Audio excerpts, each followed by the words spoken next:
Shanta Biotech అధినేత వరప్రసాద్ రెడ్డి గారు ప్రస్తుతం లైవ్ కాల్లో మనతో ఉన్నారు. ఒక్కసారి ప్రస్తుత పరిస్థితిపై ఆయన విశ్లేషణ ఏంటో చూద్దాం.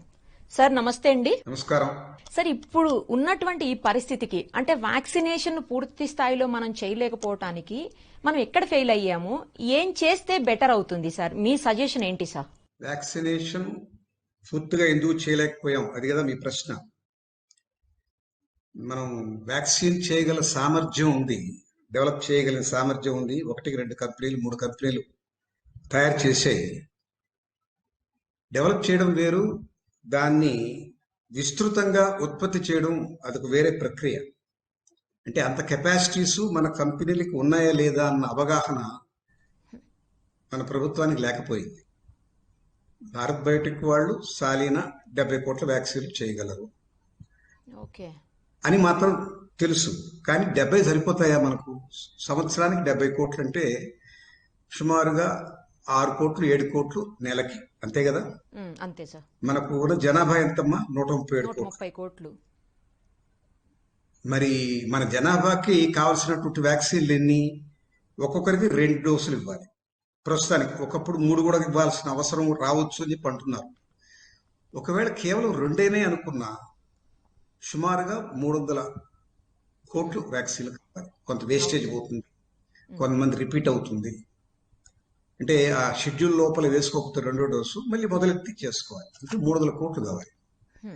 భారత్ బయోటెక్ ఒకటి ఉంది, సెరమ్ ఇన్స్టిట్యూట్ ఉంది, వాళ్ళ కెపాసిటీ 100 కోట్లు, అంటే 8-9 కోట్లు నెలకి.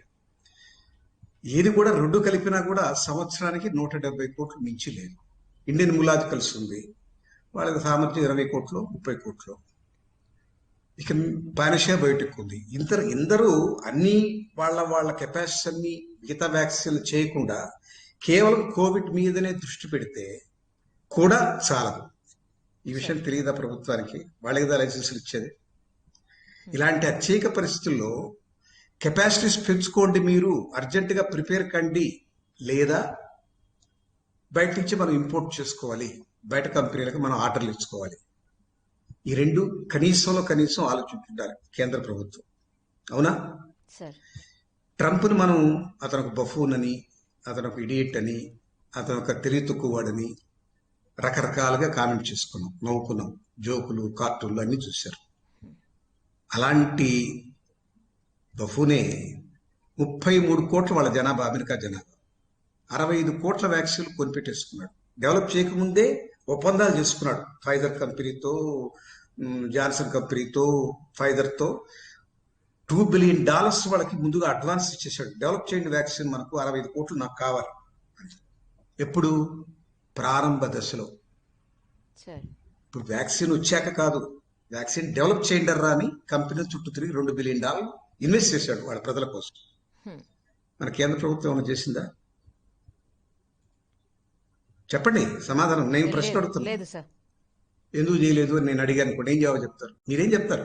నేనైతే ఆలోచన లేని ప్రభుత్వను, లేకపోతే వాళ్ళ ప్రయారిటీ ఇది కాదను, ఉచితాలకే డబ్బు చాలన్నప్పుడు ఇవన్నీ ఎక్కడ చేద్దామను అని చెప్తాను. దీని మీద విమర్శే అనిపిస్తుంది, కానీ నిజం మాత్రం ఇది కాదా? మనం చేయాల్సిన పని చేశామా? మనకి ఇంత 137 కోట్ల జనాభా ఉంది. ఇంతమందిని కాపాడుకోవాలంటే మనకు 300 కోట్ల వ్యాక్సిన్ కావాలి. ప్రస్తుతం మన దేశంలో ఉన్నటువంటి సంస్థలన్నీ, వాళ్ళ ఉత్పత్తి సామర్థ్యం ఎంత, దాన్ని గణనీయంగా పెంచాలంటే ఏం చేయాలి? వాళ్ళకి అడ్వాన్స్ ఇచ్చి, అరే బాబు మీరు చేసే 70 కోట్లు చాలదు, 150 కోట్లకి మీ ఉత్పత్తిని పెంచండి, దానికి కావాల్సినటువంటి ఆర్థిక సహాయం మేము చేస్తాం, దానికి కావాల్సినటువంటి అనుమతులు మేము ఇస్తాం అని ముందుకు రావాలా పర్లేదా ప్రభుత్వం?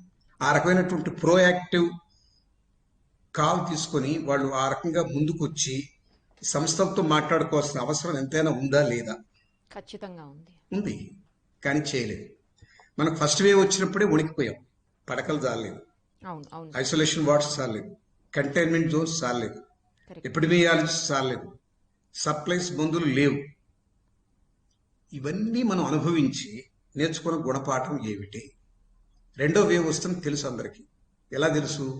అమెరికాలో 2వ వేవ్ వచ్చింది, ఇటలీలో 2వ వేవ్ వచ్చింది, బ్రిటన్లో మరి 2వ వేవ్ వచ్చింది, బ్రెజిల్లో వచ్చింది, చైనాలో వచ్చింది. మనకెందుకు రాదు? వస్తుంది తెలుసు. కానీ ఏమిటి మన సన్నద్ధత? అప్పుడు గతంలో కూడా మీరు నన్ను వచ్చి మా ఇంటికి వచ్చి ఇంటర్వ్యూ చేశారు. అవును సార్. మనం ప్రిపేర్డ్నెస్ ఉండాలి అని చెప్పానా అవును, లేదా? మీరు అప్పుడే చెప్పారు. సన్నద్ధత ఉండాలి అని చెప్పాను. అవును. 1 year దాటిపోయింది ఫస్ట్ వేవ్ వచ్చి. ఏమి సన్నద్ధత ఉంది? ఆ ఏప్రిల్కి మనం ఈ రకంగా మేము ముందుకు వచ్చామని చెప్పమని ఒకటన్నా Nothing. ఎక్కడన్నా ఉందా? లేదు. ఇప్పుడు దాహం అయిన తర్వాత బావి దూక్కున్నట్టుగా వ్యాక్సిన్ డెవలప్ చేశారు భారత్ వాళ్ళు, సీరం వాళ్ళు. మ్యాక్స్ మార్కెట్లోకి వస్తున్నాయి. దాని మీద అవగాహన కల్పించాల్సిన ప్రభుత్వం. మాస్క్ పెట్టుకోమని చెప్పి ప్రభుత్వమే కదా, లాక్డౌన్ పెట్టింది ప్రభుత్వమే కదా, యా సార్. శానిటైజర్స్ వాడని చెప్పింది ప్రభుత్వమే కదా. ఎస్. ఇన్ని చెప్పిన ప్రభుత్వం వ్యాక్సిన్ వేసుకోండి అన్నటువంటి సందేశం ఇవ్వలే. అవును, ఎగ్జాక్ట్లీ సార్, మీరు చెప్పింది సరైన ఇవ్వలేదు. అవగాహన ప్రజల్లో కల్పించలేదు. రెండవది, మేము అన్ని దేశాలను మేమే కాపాడుతామని బోర విరుచుకొని చెప్పాం. ప్రపంచంలో అన్ని దేశాలకి 60% వ్యాక్సిన్ మేమే ఇస్తున్నాం, ఆత్మనిర్భర్ భారత్ మాది అని చెప్పారు మన ప్రధాని. అంటే వాళ్ళు గబక్కన ఎక్స్పోర్ట్ చేసుకున్నారు. ఇక్కడ ఎవరు కొనేవాళ్ళు లేరు కనుక, వేసుకునే దానికి ముందు డాక్టర్లు కూడా రాలేదు కనుక, డాక్టర్లే ముందుకు రాలేదు. భయం. ఎందుకని? అది ఎమర్జెన్సీ ఆథరైజేషన్ యూజ్, దాంట్లో రిజల్ట్స్ బాగుంటాయో ఉండవో అని అనుమానాలు ఉన్నాయి. అనుమానం నివృత్తి చేశారా మన వాళ్ళు? చేయలేదు అస్సలు. పోనీ అనుమాన నివృత్తి చేయకపోగా మీరు తప్పనిసరిగా ఎక్స్పోర్ట్ చేయొద్దు, మనకి ఈ వ్యాక్సిన్ అవసరం అని చెప్పి భావించి ఎక్స్పోర్ట్ బ్యాన్ పెట్టారా? అన్ని దేశాలకు మనమే సప్లై ఇస్తాం, అందరిని మనమే కాపాడుతున్నాం అంటే వాళ్ళు 7 కోట్ల వ్యాక్సిన్లు ఎక్స్పోర్ట్ చేస్తారు. అది కూడా ఎక్కువ కాదు, 7 కోట్లే. మన దేశంకి కావాల్సిన వ్యాక్సిన్ సార్ మన దగ్గర నుంచి అంతే. మన కోసంగా ప్రభుత్వం, సెంట్రల్ గవర్నమెంట్ కొనిపెట్టిన వ్యాక్సిన్ ఏం తెలుసా మీకు? 4 కోట్ల వ్యాక్సిన్. 4 కోట్లు 133 కోట్ల జనాభా సరిపోతాయా? మరి 4 కోట్లు కొని ఏ మూలకు సరిపోతుంది అంటున్నారు? మరి ఒక డోస్ ఇచ్చిన తర్వాత 2వ డోస్ ఇవ్వాల్సిన బాధ్యత ఉంది కదా మనకు. ఎక్కడుంది వ్యాక్సిన్? అంటే ఇంత మాత్రం అవగాహన కూడా లేదా? ఎందుకు లేదు అంటే మనకు ఆలోచన లేక కాదు. మన దృష్టి అంతా వేటి మీద? ఎలక్షన్స్ మీద. మన దృష్టి అంతా కుంభమేళా మీద. మన దృష్టి అంతా మన పార్టీ అన్ని రాష్ట్రాల్లో విస్తరించాలి అన్నొక్కటే ధ్యేయం. ఆ ధ్యేయంతో ఏమీ వెనకబడ్డాయి. ఆలోచించలే కదా, వాళ్ళు బాగా తెలియగల వాళ్ళే. కానీ ప్రయారిటీ ఇది కాదు.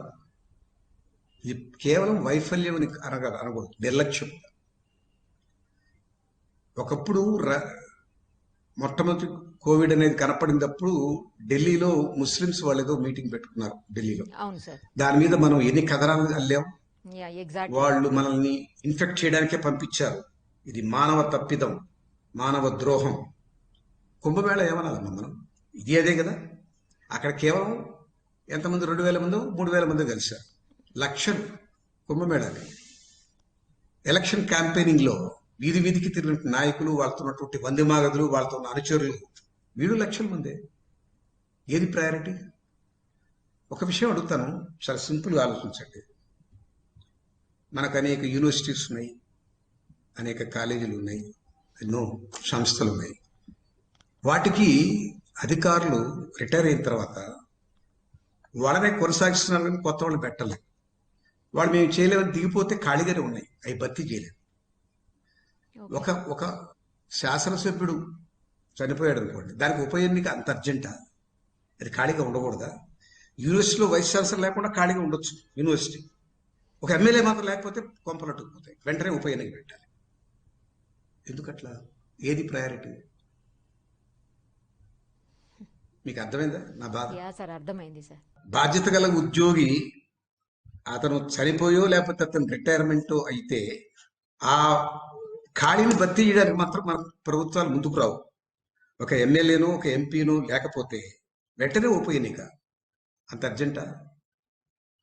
ఆ ఎమ్మెల్యే కానీ ఎంపీ కానీ లేకపోతే ప్రభుత్వం నడవదా?